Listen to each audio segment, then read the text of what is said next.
मैं सर्व समाज के साथ खड़ा हूँ।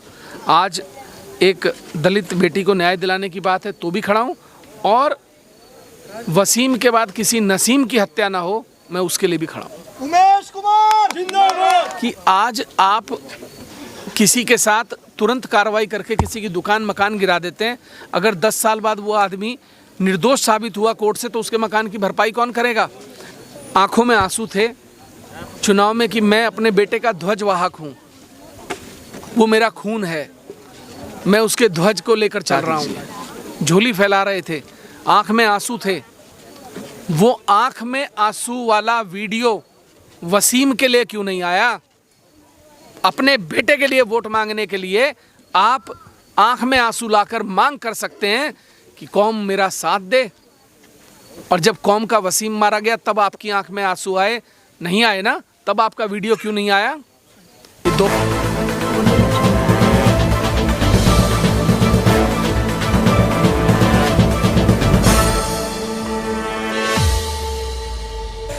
मैं गुलशाना सोडा कल्याणपुर से विधायक जी के यहाँ कार्य करता हूँ, उनकी टीम की। ये प्रोग्राम रखा गया सरकार के खिलाफ। सरकार में हमारी सुनवाई नहीं हो रही। जैसे आप लगा लो कि माधोपुर का केस है, उसमें मतलब हत्या करी गई, आज तक उसका मुकदमा दर्ज नहीं हुआ। तो एक तो अपने हक को मांगने की आवाज़ है। फिर सांथरसा में जो लड़की रेप कर गला घोट के मारी, उसके आज तक के उसके मुजरिमों को नहीं उठाया गया। तो मेन कारण यही है, और इसे ही लेके हमें यह है कि हम लोगों को जागरूक कर रहे हैं। जागरूक करने के बाद कि भाई वहाँ हम डीएम के यहाँ धरना देंगे। जब हमारी यहाँ नहीं सुनवाई हो रही तो वहाँ तो होगी। यही है कि 5 तारीख को हम विधायक जी के साथ में सब खड़े हैं, और उनके साथ में वे हमारे साथ में मतलब आगे चल के संघर्ष करें, वे संघर्ष करें, हम उनके साथ हैं। ये आपने देखा होगा कि कुछ दिन पहले रुड़की के सोहलपुर गाड़ा का एक कांड हुआ था, जिसमें वसीम उर्फ मोनू की हत्या हो गई थी। उसी को लेकर चंद्रशेखर आज़ाद और माननीय विधायक सोहलपुर गाड़ा के अंदर पहुंचे थे। वहां से एक आश्वासन दिया गया था कि 5 तारीख को हम डीएम कार्यालय पर अपना धरना प्रदर्शन करेंगे। और तो उसी के अवसर में गांव-गांव अपनी सभाएं चल रही है माननीय विधायक उमेश कुमार जी की। तो इसी उपलक्ष्य में टोडा कल्याणपुर के अंदर भी माननीय विधायक श्री उमेश कुमार शर्मा जी पहुंच रहे हैं। कितनी देर में पहुंच रहे हैं? लगभग 5-10 मिनट में हमारे बीच में हो गए।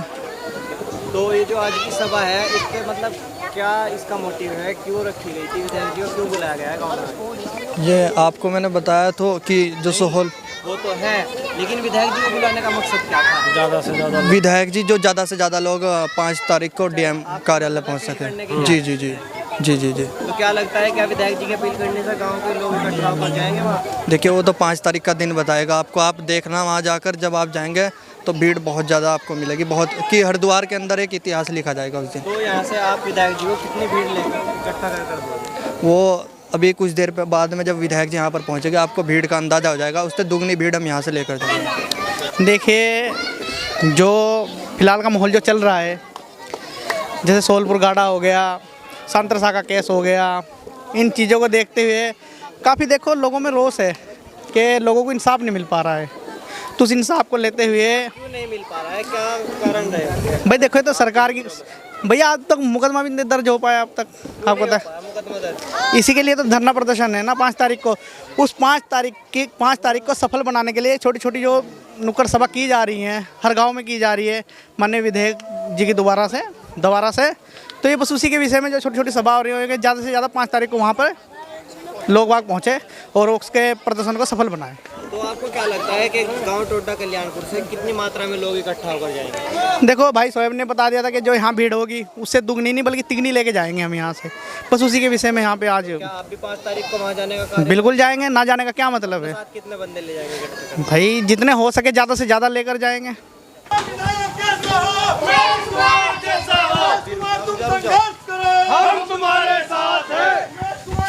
देखिए, मुद्दा जो है वो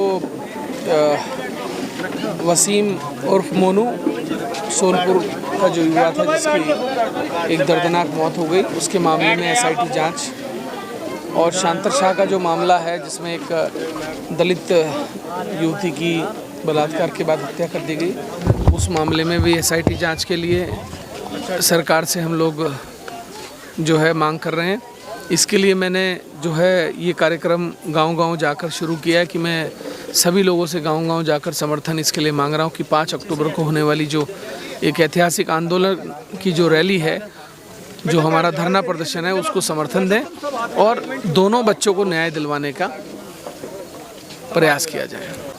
हमें देख के नहीं हटे, जब वो पीछे हटे तब हम आए, क्योंकि हमें लगा कि ये राजनीति कर रहे हैं, पहले इनको करने दीजिए। आप इंतजार कर रहे थे? हम ये इंतज़ार कर रहे थे कि पहले राजनीति ख़त्म हो जाए, तब हम सही में आकर उन्हें न्याय दिलाने का प्रयास करेंगे। जब राजनीति लोगों ने ख़त्म कर दी और शांत होकर घर बैठ गए, तब हम निकले कि अब हम न्याय की बात करेंगे। अगर आपको 5 अक्टूबर को भी इंसाफ नहीं मिला, उसके बाद बड़ी लड़ाई लड़ी जाएगी, क्या दिक्कत है? आंदोलन और बड़ा किया जाएगा। बिल्कुल, उसके बाद हम 5 तारीख को वहाँ से फिर एक मांग करके उठेंगे कि आप हमें 1 हफ्ते के अंदर न्याय दीजिए। अगर आपने नहीं किया तो फिर इस तारीख को हम बड़ा धरना करेंगे, क्या दिक्कत है?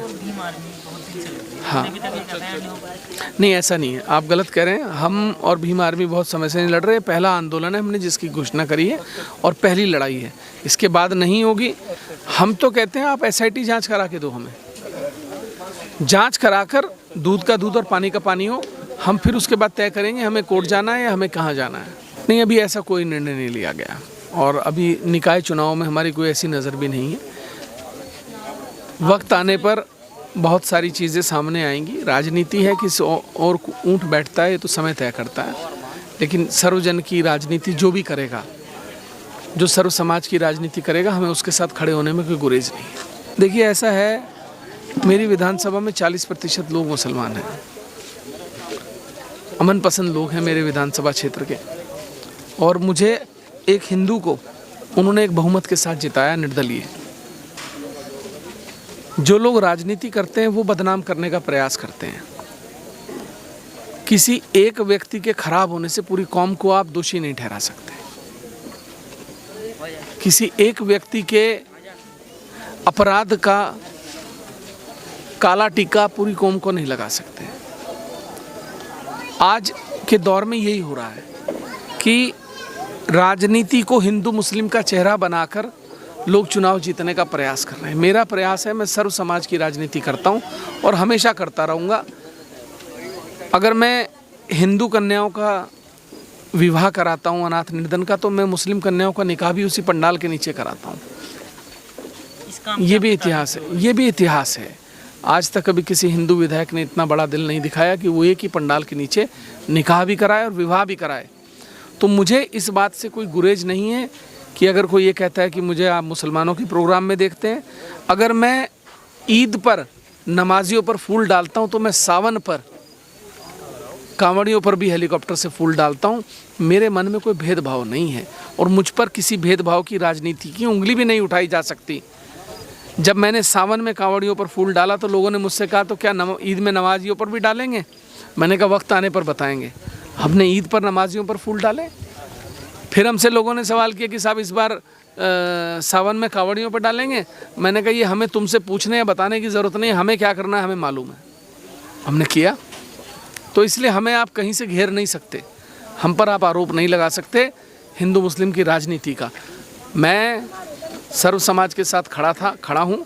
आज एक दलित बेटी को न्याय दिलाने की बात है तो भी खड़ा हूँ, और वसीम के बाद किसी नसीम की हत्या ना हो, मैं उसके लिए भी खड़ा हूँ। उमेश कुमार जिंदाबाद। बुलडोजर की कार्रवाई गलत है, इससे खुल के मैं नहीं, कोई नहीं बोल सकता मेरे अलावा।